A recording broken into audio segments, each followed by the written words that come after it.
Untuk semua sakit batuk, boleh coba nih ramuannya, mujarab banget. Udah 1 tahun ini anakku minum obat ini, ramuan ini, jadi tidak lagi minum obat dari apotek. Pertama, kita butuhkan bunga tempayan, kayu manis, dan juga gula batu. Ketiganya ini lalu direbus bersama dengan 2,5 gelas air.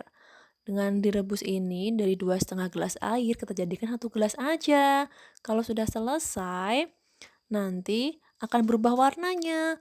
Tempayan yang tadi bentuknya bulat-bulat akan berubah menjadi bunga seperti jamur. Kita coba lihat ya, kalau sudah matang seperti apa. Nah, seperti ini warnanya.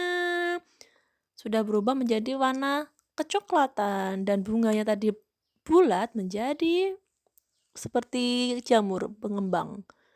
Nah, kalau udah seperti ini boleh tuh diminum, jadikan obat, minum 3 kali sehari ya.